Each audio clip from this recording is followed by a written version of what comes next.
기도하겠습니다. 하나님이 여기 계십니다. 하나님이 여기 계십니다. 그것만으로 충분합니다. 그것만으로 충분합니다. 아멘. 부부관계에 있어서 중요한 것들이 참 많이 있습니다. 근데 그 중에 가장 기초가 되는 것이 있습니다. 그것은 애정이나 애교, 사랑이 아니라 그것도 참 중요하지만 기초는 이 모든 것을 담을 수 있는 그릇 같은 기초가 있는데 그것이 바로 신뢰입니다. 믿음인 거예요. 부부관계에 있어서 사랑하기 이전에 아니 사랑하고 있어도 그것을 담을 수 있는 그릇이 있어야 되는데 그게 바로 신뢰예요.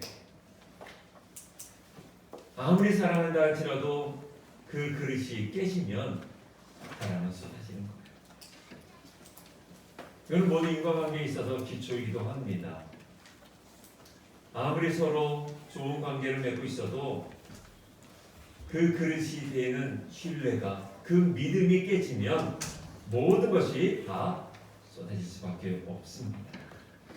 참된 사랑을 한다는 것은요 바로 신뢰라는 것을 근거로 기초로 해서 아름답게 담아야 된다는 것이에요.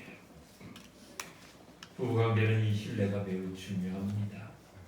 그래서 성경은 하나님과 우리의 관계를 부부관계로 이야기를 하는 데가 참 많이 있어요. 그래서 하나님과 우리의 관계도 무엇을 가져야 돼요? 믿음의 관계가 있어요. 신뢰의 관계가. 오늘 우리가 읽었던 이 호세아서가 바로 그것을 기초로 하고 있어요. 하나님과 우리를 부부관계로 말씀하고 있습니다. 어느 날 하나님께서 호세아라는 사람을 불러서 고멜이라는 여인과 함께 결혼하라고 이야기를 합니다. 그런데 성경은 그 고멜이라는 여자가 좀 놀던 여자라고 표현하고 있어요. 음란한 여자라고 표현을 하고 있어요. 그래도 하나님께서 명령하셨기에 이 고멜이라는 여자와 결혼을 합니다. 근데 알고 보니까 결혼 전에 그러니까 임신을 한 사실도 있었고 수많은 감정이 교차됐지만 지금 결혼했기에 사랑하기로 마음을 먹습니다. 근데 결혼을 했는데 문제가 또 발생이 돼요. 밤마다 이 고멜이라는 여자가 나가는 거예요. 나가서 바깥에 나가서 남자들을 만나고 밤늦게 돌아오는 거예요. 그러면 이 호세아는 또 가서 고멜을 또 데려옵니다. 그러면 안 돼요. 우리 가정 지켜야 돼요. 이런 얘기를 하지만 또 고멜은 또 나가서 또 많은 남자를 만나고 돌아옵니다. 그러면 또 가서 또 데리고 와요. 근데 충격적인 사건이 일어납니다. 진짜 임신을 하고 들어오는 거예요. 이전과 다른 상황입니다. 이제는 자기와 결혼을 했으니까 그러면 안 되는 거잖아요. 근데 이제 고멜이 아내인 고멜이 임신을 해요. 그래서 자녀를 낳을 수밖에 없게 됩니다. 이름이 이스라엘이에요. 또 낳습니다. 로루하마요. 이런 이름이 계속 나오는 거예요. 이럴 때 신랑 되는 남편의 마음은 어땠을까요? 이것이 호세아의 전반적인 스토리예요. 근데 성경은 말합니다. 고멜이 바로 이스라엘 너희들이다 얘기를 하는 거예요. 그 고멜이 이스라엘이고 오늘날 우리의 모습이라는 거예요. 신랑 되신 하나님의 마음은 어땠을까요? 그래서 이 장을 쭉 살펴보면 하나님의 감정이 나와요. 하나님께서 가지고 있는 감정이 나오는데 매우 화가 난 모습을 보여주고 있어요. 그래서 이제는 내가 구원하지 않겠다. 내가 모든 명제를 다 없애버리겠다. 너희들이 드리는 그 예배에 내가 이제는 받지 않겠다. 하나님의 감정이 드러나는 거예요. 신랑 되신 하나님의 마음을 우리는 좀 이해가 되지 않습니까? 하나님의 분노 당연한 거 아닙니까? 만약 저 같았으면 단칼에 그냥 다 잘라버릴 거예요. 근데 우리 안에 가지고 있는 신앙의 오류가 하나가 있어요. 하나님은 사랑이시니까 모든 것을 참으신다라는 신앙의 오류를 가지고 있어요. 하나님은 사랑의 하나님이니까 무조건 용서해 주신다는 그러한 신앙의 어떤 프레임을 가지고 있어요. 그러다 보니까 우리의 신앙을 어떻게 해요? 끊임없이 고멜처럼 우리가 바깥으로 하나님이 싫어하는 일들을 행하면서도 한편으로 하나님이 날 용서해 주겠지? 라는 그러한 신앙의 오류성을 가지고 있습니다. 자, 여러분, 잘못된 생각입니다. 하나님은 사랑이십니다. 그러나 하나님은 공의의 하나님이세요. 그분은 재판하시는 분이십니다. 하나님은 무서우신 분이에요. 우리 교회 하나님은 시퍼렇게 살아계신 하나님이라고 해서 하나님은 정말 무서운 분이십니다. 그냥 봐주시는 분이 아닙니다. 반드시 우리에게 계수하시고 마지막 날 심판하시는 분입니다. 우리에게 고통도 주시고요, 우리에게 고난도 주시는 분이십니다. 우리가 종종 신앙생활하면서 하나님을 되게 우습게 생각을 해요. 혹여나 여러분 신앙생활하면서 하나님을 그렇게 여기지 않습니까? 아니 뭐 내 삶 가운데 별로 특별한 일이 일어나지 않으니까, 내가 뭐 교회 생활 잘 안 해도, 믿음 생활 잘 안 해도 그냥 내가 잘 먹고 잘 살고 있네. 내가 하나님 앞에서 바로 쓰지 않은데도 불구하고 내 사업이 잘 되네. 여러분들, 이것은 우리 안에 참 무서운 죄입니다. 하나님이 여러분들 향해서 무언가를 안 한다는 것은요, 매우 위험한 거예요. 왜요? 하나님이 관심을 안 가지는 사람에게는 그 어떠한 일도 일어나지 않아요. 그러나 하나님께서 사랑하는 마음이 있으니까 고난도 주시는 거고요, 아픔도 주시는 거예요. 내 삶 가운데 아무런 일이 없어요? 기도 제목이 없어요? 제가 종종 물어봅니다. 집사님, 기도 제목 뭐예요? 좀 특별한 게 없네요. 여러분들 조심하셔야 돼요. 하나님이 배제해 놓을 수도 있는 거예요. 그러면요, 하나님이 배제한 사람은요, 놀라운 것은 마귀도 안 건드려요. 왜요? 이제 하나님 것이 아니니까 괜찮기 때문에. 그래서 점점 신앙에 굳어져 가요. 양심이 굳어져 갑니다. 그러나 사랑하는 여러분, 하나님은요, 사랑의 하나님이지만 반드시 여러분들과 저를 심판하시는 공의의 하나님이세요. 시퍼렇게 살아계셔서 반드시 우리의 행위와 우리의 사명에 그 했던 일들을 저울 져서 반드시 갚으시고 보상하시고 때로는 심판하시는 하나님이라는 거예요. 그런데 이 전제 조건 안에 갖고 있는 틀이 하나가 있죠. 그게 바로 하나님은 사랑이라는 거예요. 목회도 마찬가지입니다.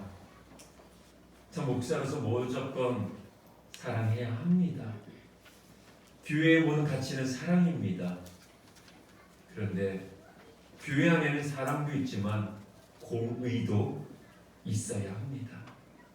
그래야지만 바른 사랑을 할 수가 있는 것이에요.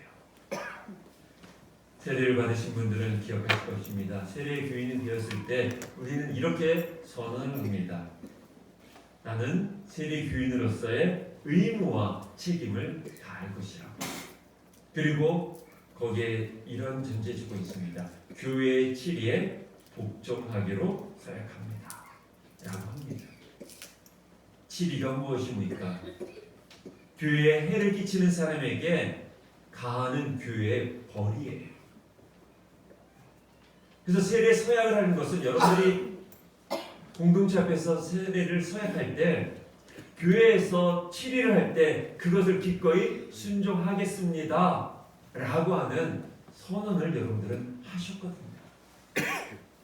그래서 공식적으로 죄값을 치료해야 한다고 우리는 다 인정을 했었어요.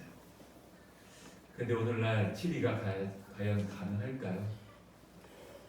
우리 교회에서 당회에서 우리 집사님들한테 주일 성수 안 지켰으니까 이제는 수찬 정지를 하겠습니다. 교회에서 내릴 수 있는 가장 큰 치리가 수찬 정지예요.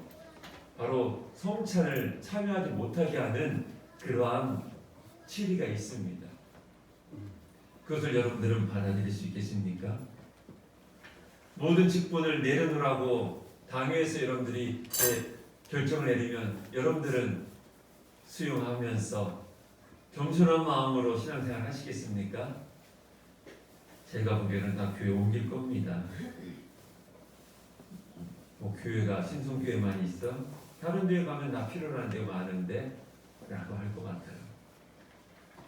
사실 교회 안에 치리해야 될 문제들이 참 많이 있어요. 성도들 간에 이간질을 하는 사람들이 있지 않습니까? 모였을 때 뒷담화를 하면서 상대방에 상처를 주는 사람들이 얼마나 많은지 몰라요.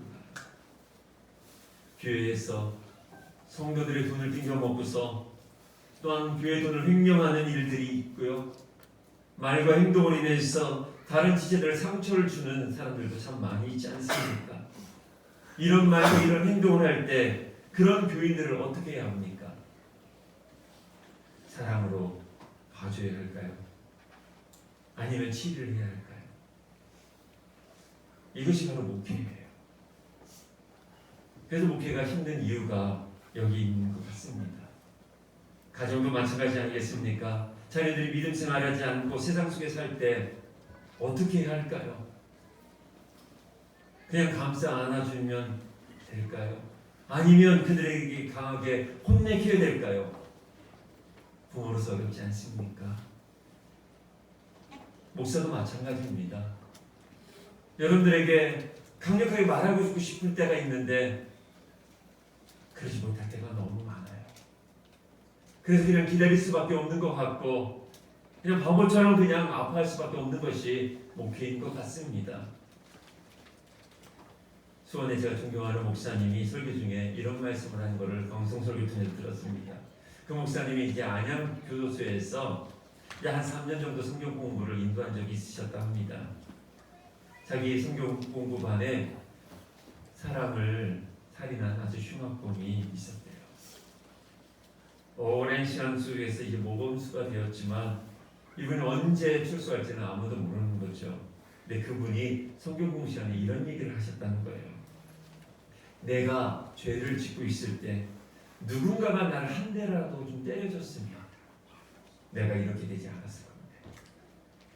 우리 엄마 아빠가 없었기에, 가족들이 없었기에, 그리고 모든 사람들이 나를 피했기에, 어렸을 때 교회에 선생님이 그 한마디만 좀 해줬다면, 목사님이 그러면 안 된다고 말을 해주셨으면 좋았을 텐데 모두 피했다는 거예요. 그것이 자기를 더 이렇게 힘들게 만들었고 내 안에 분노를 키웠다 라고 이야기를 하는 것을 제가 설교 중에 들었어요. 사랑하는 여러분, 하나님은 이스라엘 백성들의 죄를 보시고 분노하셔요. 내가 너희들의 그 예배, 가증한 예배 나 받고 싶지 않아. 너희들이 그렇게 많은 제물을 드리고 기름진 그 고기를 나에게 분양을 한다 할지라도 난 그 냄새가 역겨워. 나 그런 제사 필요 없어. 나 이제 너희들을 구원하지 않을 거야. 하나님의 마음이 불타는 것 같아요.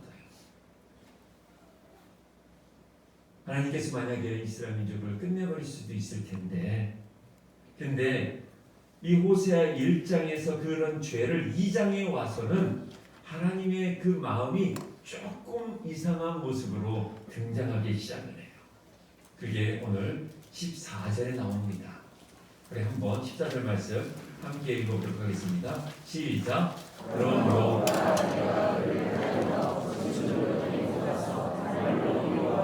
네, 아멘. 여기에 아주 참 독특한 표현이 하나 나옵니다. 그러면서 하나님의 속마음을 나타내고 있어요. 바로 타일러라는 단어예요. 우리는 죽을 수밖에 없는 존재였는데 이런 신앙생활에서는 결코는 죽음의 길밖에 가지 않을 건데 하나님의 본질인 사랑이 다시 한번 또 일어나서 표현하는 것이 뭐예요? 타일러라는 거예요. 바로 여기 안에 하나님의 속마음이 등장하고 있어요. 바로 첫 번째가 타일러 함께 사역하시는 하나님의 마음이 나오는 겁니다. 타이르다. 이 타이르다라는 뜻이 히브리어로 파타라는 히브리어의 용어를 써요. 단어를. 근데 이 파타라는 단어를 사절 찾아보니까 이런 뜻이 첫 번째로 나와요. 마음을 열게 하다 라는 뜻이에요. 하나님께서 타이르시는 거예요. 마음을 계속 만지시는 거야. 얘야 좀 제발 좀 마음 문 좀 열어줘 라고 하신다는 거예요. 지금 즉 이스라엘 백성들을 회개하고 돌아오게끔 하고 싶어 했던 마음이 하나님의 본 마음이라는 거예요. 지금 누가 잘못하고 있습니까? 이스라엘 백성 고멜, 즉 우리가 지금 잘못하고 있는 거잖아요. 근데 하나님이 지금 우리를 어떻게 해요? 타이르시는 거예요. 저는 이 말씀 보면서 저 어렸을 때 저희 어머니의 모습이 떠오르더라고요. 제가 고등학교 때 좀 방황을 하고서 제가 이제 가출을 3번을 해봤거든요. 그럴 때 저희 엄마가 저에게 와서 타이르시는 아빠한테 가. 잘못했다고 한 번만 말하면 되잖아. 그 어머니의 마음이 오늘 본문에 있는 거 아니겠어요? 우리 어머니들이 그러잖아요. 한 번만 참아. 한 번만 네가 잘못했다고 아빠한테 얘기하면 되잖아. 그 말을 하는 우리 어머니의 음성 있지 않습니까? 이게 타이르다는 거예요. 그래서 마음을 열게 하는 거예요. 지금 하나님의 본 마음이 뭐냐? 아무리 죄악을 하고 고멜처럼 나아가서 음란한 행위를 하고 거기서 또 자녀를 얻어 들어와도 호세아한테 그러는 거예요. 네가 고멜의 마음을 좀 만져줘라. 네가 받아들이겠다고, 용납하겠다고, 네가 용서하겠다고, 다시 돌아오기만 한다면 내가 너와 함께 하겠다는 그 마음을 좀 열어줘라. 그렇게 이야기를 하고 계시는 거예요. 이 말씀을 묵상하면서 참 많은 것이 생각이 되어졌습니다. 저는 이제 큰 교회에서 이제 교육사를 생활했을 때 모습을 보니까 그때는 이렇게 정리를 참 잘하는 사람으로서 제가 부교육자들 가운데서 인정을 받았어요. 욕을 먹더라도 아닌 것은 아닌 것을 해서 잘라냈었어요. 그분이 잘못하면 무조건 그냥 자르는 거예요. 교회에다 올립니다. 원래 서리집사라는 직분은요 1년에 한 번씩 교회에서 임명하게 되어 있어요.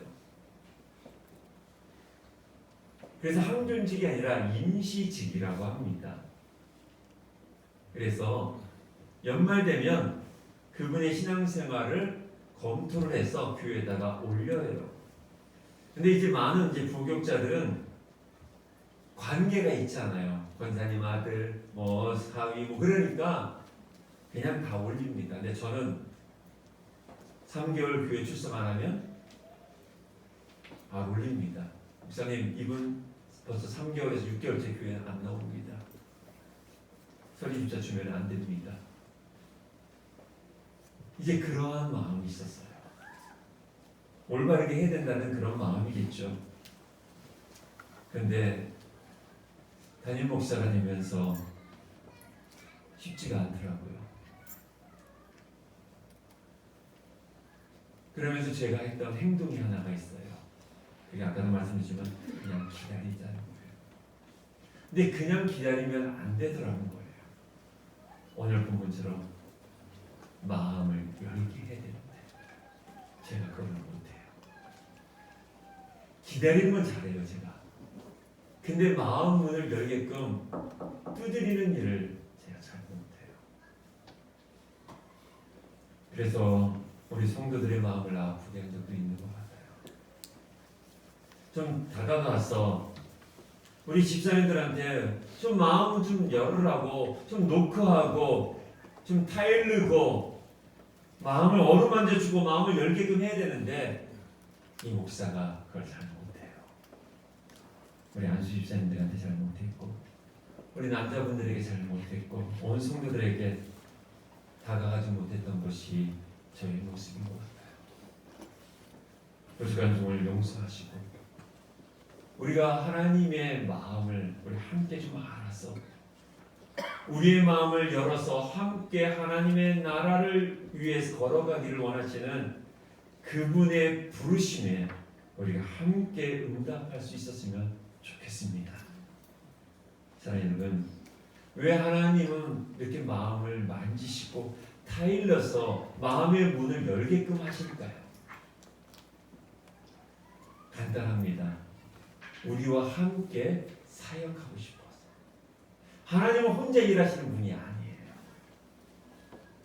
하나님은 항상 하나님의 사람들을 만지시고 마음의 문을 열게 하시고 세워서 일꾼 삼으시고 용사로 하나님의 나라의 일꾼으로 늘 사용을 하셨어요. 어쩌면 하나님의 나라의 파트너로 저희들을 콜링하신 거죠. 그래서 빌립보서 2장 13절에 이렇게 말씀하고 있습니다. 너희 안에 행하신 이는 하나님이시니 자기의 기쁘신 뜻을 위하여 너희에게 소원을 두고 행하게 하시나니 라고 되어 있어요. 저는 이 말씀을 참 좋아합니다. 그리고 이 말씀을 온전히 신뢰합니다. 여러분, 하나님은 우리에게 당신의 소원을 여러분들의 마음 가운데, 삶 가운데 두셨다는 거예요. 그것을 이루시고 싶은 것이 하나님의 열망이에요. 하나님의 꿈이 무엇일까요? 당신의 소원을 여러분들에게, 저와 여러분들에게 이 공동체 가운데 부어주셔서 그것을 이루고 싶은 거예요. 이게 아버지 하나님의 마음이에요. 그렇기 때문에 하나님은 우리를 막대하지 않습니다. 에베소에 보면 하나님께서 이런 말씀을 하셨어요. 하나님께서 우리를 당신의 기쁘신 뜻에 두시고 그 기쁘신 뜻 가운데 우리를 콜링하셨다는 거예요. 저와 여러분을 부르실 때 하나님의 후회가 없으시다는 거예요. 아무리 고멜과 같아도 다시 회개하고 돌아온다면 하나님은 여전히 기쁘신 뜻 가운데 우리를 사용하시고 우리와 함께 일하시겠다는 거예요. 이게 하나님의 속마음이에요.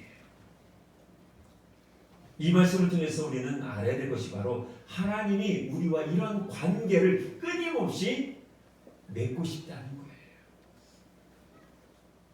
우리의 믿음의 수준을 본다면 어떻게 하나님은 우리를 버리시는 것이 어쩌면 정답일 거예요. 우리가 종종 그러잖아요. 우리의 기준에 따라서 누군가 인과관계를 맺을 때 때로는 끊기도 하고 그리고 어떻게 해요? 수용하기도 하잖아요. 근데 하나님은 그렇지 않다는 거예요.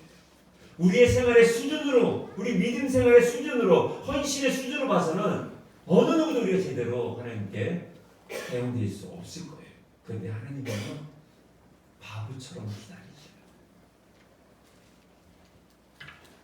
정말 바보처럼 우리에게 끊임없이 기다리시면서 우리의 마음을 만지시려고 하나님의 공의를 계속 참으시고 있다는 거예요. 근데 우리는 여전히 어떻습니까? 여전히 세상이 좋잖아요. 하나님이 생각하는 것보다 세상 것에 취하는 것이 더 좋지 않습니까? 좀 더 높아지고 싶고요. 좀 더 많은 것을 가지고 싶고요. 더 이 세상에서 좀 누리고 싶은 것이 우리의 본성이잖아요. 그리고 작은 상처받아서 나 홀로 지금 헤매고 있고요. 혼자만의 감정에 다운되어서 마음의 문을 걸어 담그고서 혼자 울고 있는 것이 우리의 모습이잖아요. 어쩌면 다른 남자를 찾아다니는 고멜과 같은 모습이 우리 가운데 있습니다. 그런데 하나님은 여전히 우리를 향해서 마음을 만지시고자 합니다. 오늘 이 예배를 통해서 하나님께서 여러분들을 만지시고 여러분들의 마음을 열시고자 하시는 하나님의 속마음이 여러분들의 심령 가운데 도달할 수 있기를 간절히 소망합니다. 그래서 우리가 마음을 다시 열어야 되는 거죠.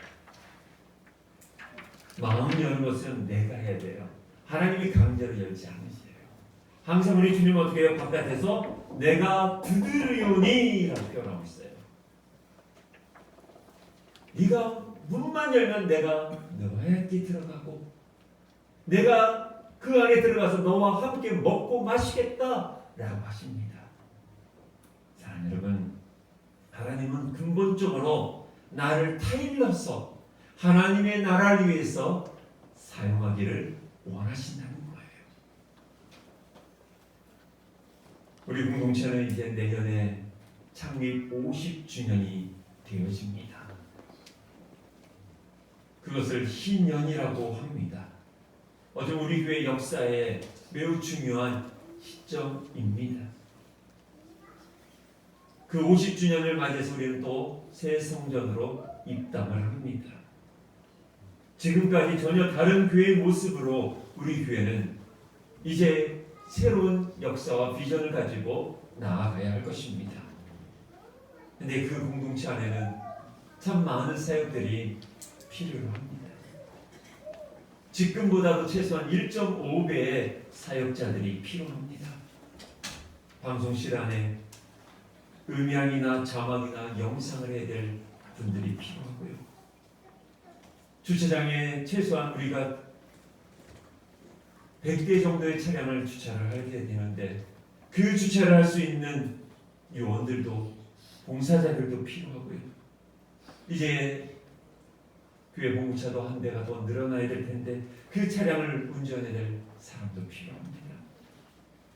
주방도 늘어나 함께 식사를 준비해야 될 사람들도 필요하고 카페나 회계팀, 헌금위원들, 안내위원들도 최소한 지금보다 두세 명이 더 있어야 합니다. 사랑하는 여러분, 먼저 이 사역에 동참해 주시기 바라겠습니다. 사랑하는 남자 성도 여러분, 여러분들의 사역들이 너무 필요합니다. 사랑하는 청년 여러분, 여러분들의 사역이 너무나 필요합니다. 아동부, 중고등부 교사로 필요하고요. 성가대는 필요하고요. 너무 많은 영역 가운데 함께 사역해야 될 동역자들이 많이 필요합니다. 그러나 여러분들이 이런저런 이야기를 말씀하신다면 목사로서 저는 할 말은 없을 것입니다. 그러나 사랑하는 여러분, 오늘 말씀을 기억하십시오.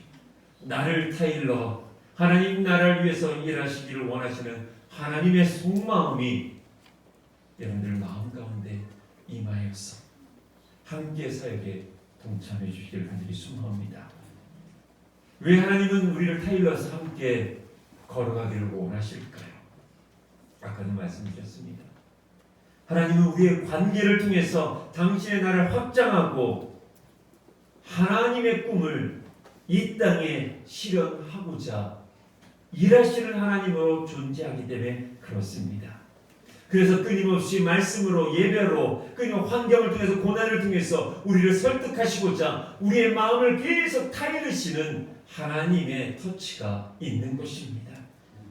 내가 죄를 범하여도 기다리시고 내가 연약함에 빠지고 내 안에가 슬픔 안이 가득 찬다 할지라도 여전히 설득하시고 기다리시는 분이 여호와 하나님이신 것이에요.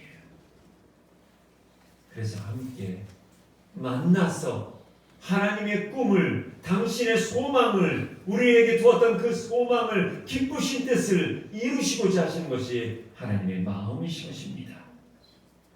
이 마음을 알았던 디모데가 이러한 고백을 합니다. 디모데전서 1장 12절에 이렇게 선포하고 있어요. 나를 능하게 하신 그리스도 예수 안에서 내가 감사함은 나를 충성되이 여겨 내게 직분을 맡기셨느니라 하겠어요. 내가 주께 감사함은 나를 충성되이 여겨서 나에게 직분 주신 것을 내가 감사하다 하겠어요. 사랑하는 여러분, 지금 맡고 있는 그 사역에 대해서 감사하고 계십니까? 여러분들이 에게 주신 하나님의 직분에 대해서 감사하는 것이에요. 목사로 주신 그 직분을 감사하고 장로로 안수입사로 권사로 서리입사로 청년으로 맡겨준 그 직분을 감사하며 살으라고 디모데는 우리에게 권면하고 있어요. 이 시간에 사진 하나를 좀 보도록 하겠습니다. 누군지 아시겠습니까? 와, 이제 잘 보이네요. 예, 유명한 분이 있죠. 오프라 윈프리. 정말 위대한 여성이죠. 미국을 움직이는 가장 영향력 있는 100명 중에 탐구를 했던 사람이었습니다. 입을 끼시고 계속 보면 안 되잖아요. 이제 그녀는 이제 빈민가에서 가난한 흑인 사생아로 태어납니다. 9살 때 사촌 오빠에게 강간을 당하고 14살 때 미혼모가 됩니다. 그녀는 마약 복용에 대한 경력을 가진 사람입니다. 이러면 인생이 망가져야 되잖아요. 근데 그녀에게 하나님의 말씀을 만나는 사건이 일어납니다. 말씀을 만나면서 그녀의 인생이 달라집니다. 그녀의 삶의 롤모델이 바로 모세인 것이에요.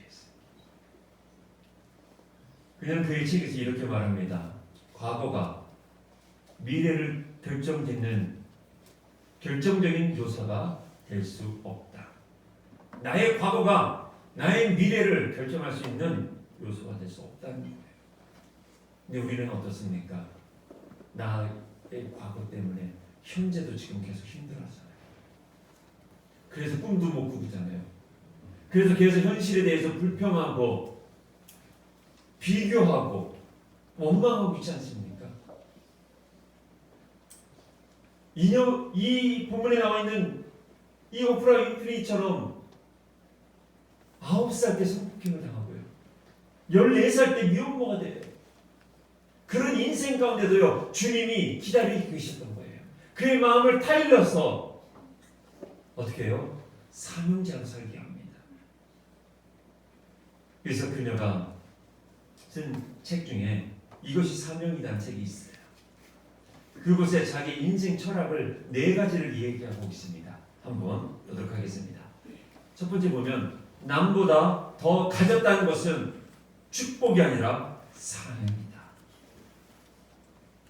여러분들 안에 뭔가를 가지고 있다면 이것은 여러분들에게 주한 하나님의 사명이에요. 여러분들 오늘 지금 호흡이 있고요. 건강함이 있고요. 자그마하지만 그래도 물질이 있고요. 가정이 있다면 그것은 사명이에요. 이것을 인정하면서 살아가는 것이 크리스천인 것이에요. 두 번째로 남보다 더 아픈 것이 있다면 그것은 고통이 아니라 사명이라는 거예요. 그래서 원망하지 마십시오. 지금 내 고통만 보지 마십시오. 그것을 통해서 하나님께 주시고자 하는 사명이 있는 것이에요. 더 아프다는 거예요. 나 홀로 지금 방에서 울고 있고요. 가슴이 정말 답답해요. 그럼 고통을 넘어서 하나님 주신 사명이 있다는 것을 기억하셔야 돼요. 근데 왜 계속 주저앉으십니까? 윈프리는요, 그 수많은 고통이 있었잖아요. 근데 그 고통을요, 하나님의 말씀으로 하나님께서 만지심으로 인해서 어떻게 해요? 사명으로 바꿔가요. 그래서 그녀가 아픈 사람들을 잘 치유해 줬어요. 윈프리 쇼를 한번 보세요. 얼마나 공감해주고 얼마나 품어주고요. 그래서 그 사람이 뭐가 필요한지를 알고서 채워주는 모습이 종종 나왔었어요. 사랑하는 여러분, 남보다 더 아프십니까? 그것은 여러분들에게 주신 하나님의 사명이에요. 세 번째로 우리 함께 읽어보도록 하겠습니다. 시작. 남보다 더 설레는 꿈이 있다면 그것은 망상이 아니라 사명이다. 여러분들 안에 가슴 깊게 하는 꿈이 있습니까? 그건 하나님이 주신 거잖아요. 근데 이것을 그냥 나 혼자 가만히 있으면 개꿈이 되어버려요. 망상은 끝나요. 근데 이것을 하나님 앞에 가지고 나왔어. 정말 온 힘을 다해 달려간다면 이것은 우리에게 주신 사명이 될 것입니다. 우리 네 번째로 함께 읽어보도록 하겠습니다. 시작. 남보다 부담되는 어떤 것이 있다면 그것은 짐이나 문제가 아니라 사명입니다. 아멘. 부담되는 것이 있습니까? 지금 교회에서 봉사하는 그것에 대해 부담되십니까? 이건 짐이나 문제가 아니라 사명인 것이에요. 이것을 끝까지 갈 때 하나님께서는 놀라운 축복을 해주셨고 이스라엘 민족들을 가나안 땅에 들어가게 하셨고 다윗에게 아름다운 소망을 주었던 것처럼 사랑하는 여러분, 지금 여러분들 안에 더 가졌다면, 더 아프다면, 설레는 꿈이 있다면, 부담되는 것들이 있다면 그것은 사명임을 믿으시고 하나님께서 지금도 여러분들의 마음을 만지시면서 새롭게 하고 함께 하나님의 나라를 위해서 동참하러 콜링하는 것에 대해서 그 부르심에 응답할 수 있기를 간절히 소망합니다. 사랑하는 여러분, 제발 그냥 살지 마십시오. 그냥 산다. 그냥 이렇게 살면 됐지? 아니요. 하나님은 우리를 그냥 살기를 원하지 않습니다. 그냥 살다가 이대로 살다가 그냥 사라지는 존재가 아니라 사명감을 가지고 불태우며 살기를 하나님은 원하셔요. 왜냐하면 저와 여러분들은 반드시 하나님 앞에 서게 되어 있어요. 우리의 사명에 대해서 하나님이 마지막 날 카운트하신다고 성경은 기록하고 있잖아요. 여러분들의 시간, 여러분들의 달란트, 여러분들의 믿음, 여러분들의 물질, 이걸 주님께 드리십시오. 분명히 그 안에 사명이 있으면 그것을 가지고 살아가시면 돼요. 왜 우리가 힘듭니까? 왜 방황합니까? 비전이 없어서 그렇잖아요. 내가 어떠한 존재를 살아가야 되는지 모르니까 계속 오는 요소로 인해서 우리가 흔들리는 거잖아요. 베드로가 물 위를 걸어오시는 주님을 보고서 말합니다. 주님, 나도 걷고 싶습니다. 믿음의 고백입니다. 우리도 여기까지 하잖아요. 은혜 받아서 주님, 제가 주님 뜻대로 살겠습니다 라고 하잖아요. 그 다음에 무엇을 해야 됩니까? 베드로처럼 주님을 보고 걸으셔야 돼요. 그게 사명입니다. 근데 베드로 갔다가 물에 빠집니다. 근데 물에 빠진 이유를 성경은 아주 명확하게 기록하고 있어요. 바람을 보고라고 표현하고 있어요. 바람이 보입니까? 그냥 현상이에요. 지금 여러분들의 삶 가운데 근본적인 것은 여전히 일어나는 게 없어요. 단지 현상적인 거예요. 근데 그 현상 때문에 왜 우리가 다운되어지고 하나님께서 여러분들이 주신 그 비전을 가지고 나아가지 못하고 있습니까? 왜 감정의 노예가 되어서 끊임없이 잠수 타고 사람들을 피하고 말씀을 멀리하고 기도의 자리를 떠나고 있습니까? 이것을 제일 좋아하는 존재가 바로 마귀 아니겠습니까? 그래서 우리 하나님은 또 우리에게 다가오시잖아요. 만지시잖아요. 타이르시잖아요. 얘야, 내 십자가의 사건을 알지 않느냐? 내가 너를 향해서 십자가의 그 크신 사랑을 보여줬지 않았느냐? 오늘도 타이르신 거잖아요.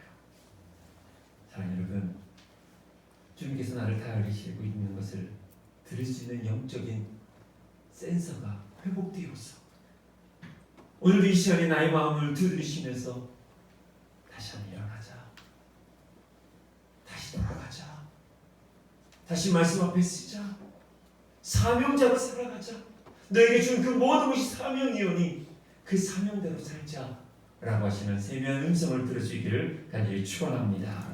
두 번째로 하나님은 우리를 타이르신 다음에 두 번째로 어떻게 하냐면 광야로 부르셔요. 광야로 이끄십니다. 거친 들이라고 표현하고 있어요. 거친 들이 광야예요. 근데 보면 데리고라는 표현을 하고 있어요. 하나님이 끌어간다는 얘기예요. 우리 스스로 광야를 가는 게 아니라 하나님이 우리를 광야로 이끄신다는 거예요. 거친 들은 빈들입니다. 광야입니다. 이 거친 들이 중요한 이유는 과연 무엇일까요? 이 거친들을 항상 하나님의 훈련소라고 표현합니다. 하나님께서 하나님의 사람을 쓰시고자 할 때 항상 어디로 데려가냐면 광야로 데려가요. 광야를 가서 어떻게 하십니까? 하나님께서 철저하게 깨뜨리시고요. 거기서 다시 한번 소명을 갖게 하고요. 거기서 그 부르심에 대한 확신을 갖게끔 만들어요. 예수님도 그래서 광야 생활을 하셨어요. 모세도 광야 생활을 했고요. 사도 바울도요. 아라비아 광야에서 훈련을 받았어요. 왜 광야일까요? 이 광야는요, 아까도 말씀드린 훈련소이고요, 학교입니다. 배움의 장소예요. 사막의 순례자라는 책이 하나 있어요. 사막의 교부들이 쓴 책인데 거기에서 이런 말이 나오더라고요. 사막은 첫 번째로 사막은 어떠한 나약함도 허용하지 않는 엄격한 교육자이다. 이 사막 광야는 인간의 나약함을 허용하지 않아요. 그래서 끊임없이 치고요. 거기서 생존하고자 하는 의지를 주는 곳이라는 거죠. 사명을 다시 갖게끔 만드는 곳이라는 거예요. 두 번째로 사막은 또한 생략하는 법을 가르쳐준다. 광야 가면요. 불필요한 것들 어떻게 다 생략하는 거예요. 한 사람에게 가지고 있어야 될 최소한의 물, 간소한 음식 이런 것만 남겨두게끔 만들잖아요. 사막을 걸어갈 때 많은 거 갖고 갑니까? 못 갖고 가요. 어떻게 가야면서 계속 버릴 수밖에 없는 거예요. 생략하는 법을 가르쳐준다는 거예요. 세 번째로 사막은 관대하지 않는다. 낮에 강렬한 태양과 밤의 추위를 견뎌야 한다는 거예요. 이 훈련을 통해서 우리는 무엇을 갖습니까? 하나님을 바라볼 수 있는 시선을 배우는 거예요. 자, 여러분, 근데 오늘날 우리에게 문제가 뭐냐면 이 광야 학교를 들어가기 싫어합니다. 외로운 거를 싫어해요. 고독을 싫어해요. 자, 여러분, 이 가을에 고독해지셔야 돼요. 죄송하지만 개똥철학이라도 가지셔야 돼요. 근데 우리는 어떻게 합니까? 홀로 있는 것이 싫어요. 그래서 무엇을 합니까? 핸드폰을 꺼내요. 홀로 있지 못해요. 텔레비를 그냥 틀어놓습니다. 홀로 있지 못하고 어떻게 해요? 사람을 만나요. 홀로 있지 못하니까 어떻게 해요? 혼자라도 그냥 백화점 가서 그냥 쏘다녀요. 혼자 있지 못해서 컴퓨터 앞에 게임하고 있잖아요. 그러니까 무엇을 우리가 못합니까? 주의 세미한 음성을 듣지 못해요. 교회를 다녀도 주님을 경험하지 못한 이유가 홀로 있지 못할 때. 왜 홀로 기도하지 못하십니까? 왜 홀로 예배드리지 못하십니까? 왜 홀로 이 예배당에 나와 홀로 외롭게 죽으면서 기도하지 못하십니까? 광야를 가셔야 돼요. 자네는 광야 학교에 입학하셔야 됩니다. 의존하는 신앙은 절대로 성장할 수 없어요. 어느 정도 공동체가 필요합니다. 함께하는 게 중요한데 홀로 신앙생활을 제대로 못해요. 내가 만약 하나님이 없으니까 광야가 두려운 거예요. 그래서 끊임없이 분주한 삶을 살죠. 한번 여러분들 생각해 보시오. 특히 청년 여러분, 하루 동안 핸드폰을 얼마나 보십니까? 정말 홀로 외롭게 하나님을 묵상하고 하나님에 대해서 생각하면서 글을 써본 적 있으십니까? 아픔 가운데 여러분 있습니까? 여러분들 그곳에서 쉽게 벗어나려고 하지 마시고 그 아픔에서 그 아픔을 제대로 느끼셔야 돼요. 그것이 광야이기 때문에 그래요. 직장에서 힘드십니까? 도망치지 마세요. 그것이 광야입니다. 여러분들 가정이 힘드십니까? 그것이 광야입니다. 우리는 그거를 다 피하려고 해요. 그러다 보니까 답을 못 찾아요. 공연처럼 엉뚱한 데에 가서 우리는 찾고 있는 거지 않습니까? 하나님은 광야에 기꺼이 들어가십시오. 눈물의 자리에 있으십니까? 그것이 광야입니다. 취업을 위해서 몸부림치고 아파하는 자들이 있습니까? 그것이 광야입니다. 사명 때문에 갈등이 느끼십니까? 그것이 광야입니다. 그곳에서 하나님의 음성을 들으셔야 돼요. 절대로 피해서는 주의 음성을 들을 수 없는 거예요. 그래서 여러분, 사랑하는 여러분, 여러분들에게 부탁드립니다. 매일매일 환경을 바꾸십시오. 골방을 만드셔야 됩니다. 하나님을 만날 수 있는 골방이 있어야 돼요. 철저한 암흑이 있고 어떠한 소리도 들리지 않는 골방 속에서 하나님 앞에 단독자로 쓰셔야 돼요. 그 누구도 개입되면 안 됩니다. 엄마의 신앙, 아빠의 신앙 아무도 중요하지 않습니다.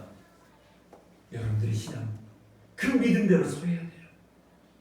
그곳에서 하나님의 사명을 발견할 때 그 광야에서 우리는 구름 기둥과 불 기둥을 경험해서 하나님의 인도하심을 받으며 우리는 가나안 땅으로 갈 수 있는 것이에요. 고난 우리에게 사명입니다. 아픔 우리에게 더 단단하게 만드는 사명이고요. 외로움 여러분들의 병상이 광야일 것이에요. 시편 119편 71절에 이런 말씀이 있습니다. 고난을 당한 것이 시편 기자가 말하기를 내게 유익이라. 그 고난으로 말미암아 내가 주의 율례를 배우게 되었다라는 거예요. 고난이 축복이 되려면요, 광야에 있어야 돼요. 고난의 자리를 피하면 그 고난은 고난에서 고통으로 끝납니다. 그러나 고난이 축복이 되려면 광야에서 여러분들 몸싸움을 하셔야 돼요.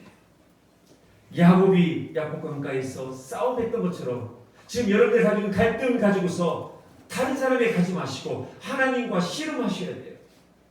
금식하시면서도 우리는 나아가야 돼요. 왜? 목숨도 중요한 거잖아요. 여러분들 인생에 정말 중요한 일을 가지고서 어떻게 해요? 왜 다른 사람에게 가고 왜 피하려고 하십니까? 십자가 앞에 나 예수님처럼 몸부림치면서 피와 물을 다 쏟을 정도로 여러분 그걸 가지고서 하나님과 씨름하셔야 돼요. 고통이 축복이 되려면 광야가 있어야 돼요. 고난이 왔는데 이 광야가 없으면 그냥 고난으로 끝나는 거예요. 그러면 고통만 남아요. 그러면 인생이 어떻게 너무나 힘들어집니다. 그러나 우리가 걸어야 될 그 공간, 미드르바, 광야, 그곳에서 하나님과 어떻게 해요? 싸워요. 그때 우리는 무엇을 발견할 수 있냐? 바로 하나님의 속마음을 아는 거예요. 부모의 속마음을 알려면 어떻게 해야 될까요? 대화가 필요하죠. 저희 어머니 이야기를 해서 죄송합니다. 참 평생 자녀와도 우리 아버지를 섬기냐고 우리 부모님 세대들이 다 그렇잖아요. 근데 지난 추석쯤 됐을 때 저희 어머니가 저희들한테 그러더라고요. 저한테 민 목사 추석 끝난 다음에 우리 좀 잠깐 얘기 좀 했으면 좋겠어. 추석 끝나고 얘기할 걸 지금 얘기해도 될 것 같잖아요. 그래서 지금 얘기하시라고. 근데 보니까 몸이 안 좋다는 얘기를 하시는 거예요. 알고 봤더니 신장이 안 좋으셨던 거예요. 왜 안 좋았나 보니까 저희 어머니가 이제 몸이 많이 틀어져 있어요. 그러다 보니까 이제 자궁이 내려앉고 콩팥이 내려앉아서 이 안에 소금을 제대로 못 부르게 이게 찬 거예요. 그래서 신장이 망가지셨어요. 벌써 2년이 넘었대요. 왜 말을 안 했을까? 참 속상하더라고요. 사랑하는 여러분들 안에 그 아픔, 왜 그 힘듦을 계속 혼자 끌어안고 계십니까? 하나님은 당신의 속마음을 끊임없이 우리에게 말씀하고 계셔요. 잘한 자야, 네가 좀 일어났으면 좋겠어. 네가 직분자로서 다시 살아보면 좋겠어. 네가 예배자로 다시 섰으면 좋겠어. 그래서 수많은 일들을 우리 가운데 보여주시는데 왜 우리가 우리의 마음을 표현하지 못합니까? 사랑하는 성도 여러분, 오늘 우리는 하나님의 속마음을 조금이나마 알게 되었어요. 그래서 끊임없이 기다리면서 우리를 타일르시고자 하십니다. 하나님은 우리를 타일러서 광야를 거쳐서 함께 사역하기를 원하십니다. 그 사역하는 그곳에서 하나님은 분명히 여러분들에게 은혜 주실 것이고 다시 걸어갈 수 있는 사명을 더 구체적으로 허락해 주실 것입니다. 사랑하는 여러분, 혹여나 지금 고난이 있다면 하나님의 말씀이 확성기로 들려지게 하시기 위해서 우리에게 가시를 주시고 힘든 마음을 주신 것입니다. 그것을 그냥 접으면 고난을 끝나지만, 고통으로 끝나지만 그것을 가지고 주님 앞에 나와 몸부림치고 싸운다면 그것은 반드시 사명이 될 것입니다. 우리 끝까지 사명을 가진 사람, 하나님의 마음을 조금이나마 알아 그 속마음을 시원케 해드리는 이 시대 마지막에 주석군 같은 역할, 시원한 냉수 한 그릇을 주님께 드릴 수 있는 그런 예배자로, 사명자로 살아가기를 주의 이름으로 축원합니다. 기도하겠습니다.